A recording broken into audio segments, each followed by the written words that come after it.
আসসালামু আলাইকুম, welcome to মেদানাস life. কাঁঠাল পাতার এই পিঠাটি আজকে বানানো দেখব।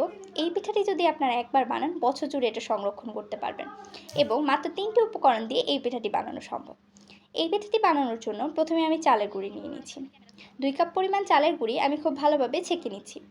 আপনারা চাইলে যতটুকু পিঠা বানাবেন ততটুকু পরিমাণ চালের গুঁড়ি নিয়ে নিলেই হবে। চালের গুঁড়িগুলো ছেঁকে নেওয়ার পরে আমি এখানে স্বাদ মতো লবণ দিয়ে নিচ্ছি। লবণ দিয়ে ভালোভাবে মেখে নিতে হবে।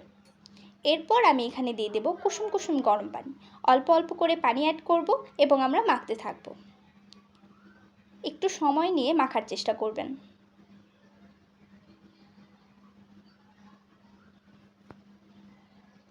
মাখা শেষ হয়ে গেলে আমরা এটাকে রেস্টে রেখে দেব।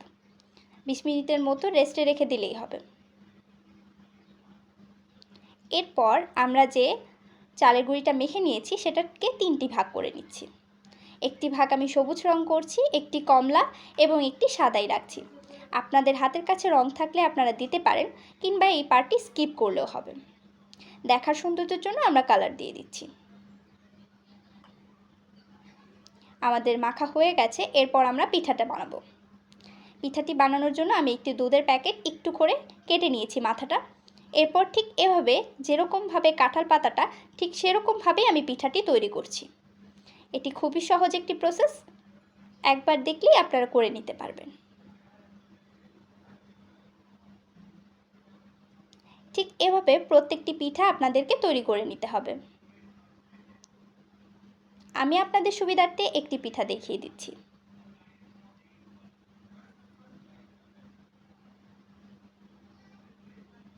এই যে আমি সবগুলো পিঠা তৈরি করে নিয়েছি। এরপর ভাপ দেওয়া যাক। ভাপ দেওয়ার জন্য আমি রাইস কুকারে সবগুলো পিঠা দিয়ে দিচ্ছি। 30 সেকেন্ডের মতো সময় নিয়ে ভাপ দিলে এটা হয়ে যাবে। আপনারা চাইলে এটা চুলাতেও ভাপ দিতে পারেন।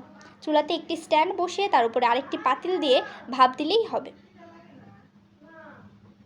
30 সেকেন্ড সময় পর ঢাকনাটি উঠিয়ে আমি পিঠাগুলো উঠিয়ে নিচ্ছি। এখন আমি পিঠাগুলো ছাড়িয়ে নিচ্ছি পাতা থেকে। এটা খুবই ইজি এবং মজাদার একটি প্রসেস, দেখেই বোঝা যাচ্ছে। পিঠাগুলো উঠিয়ে আমি সাইডে রেখে দিচ্ছি।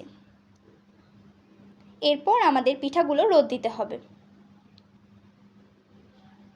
মাত্র 2টি রোদের মধ্যেই আমাদের পিঠাগুলো হয়ে যাবে। এরপর চায়ের সাথে সন্ধ্যাবেলা পিঠাগুলোকে আমরা ভেজে নিচ্ছি। গরম গরম তেলের মধ্যে পিঠাগুলোকে ভেজে নিতে হবে। পিঠাগুলো তেলে দেওয়ার সাথে সাথে একদম ফুলকো ফুলকো হয়ে উঠবে। এই পিঠাগুলো চাইলেই আপনারা সংরক্ষণ করে রাখতে পারবেন এবং যখন ইচ্ছে তখন ভেজে খেলেই হবে। আশা করছি আজকের ভিডিওটি ভালো লেগেছে। লাইক, কমেন্ট, শেয়ার করতে ভুলবেন না। সাবস্ক্রাইব না করে পাশে থাকবেন। আল্লাহ হাফেজ।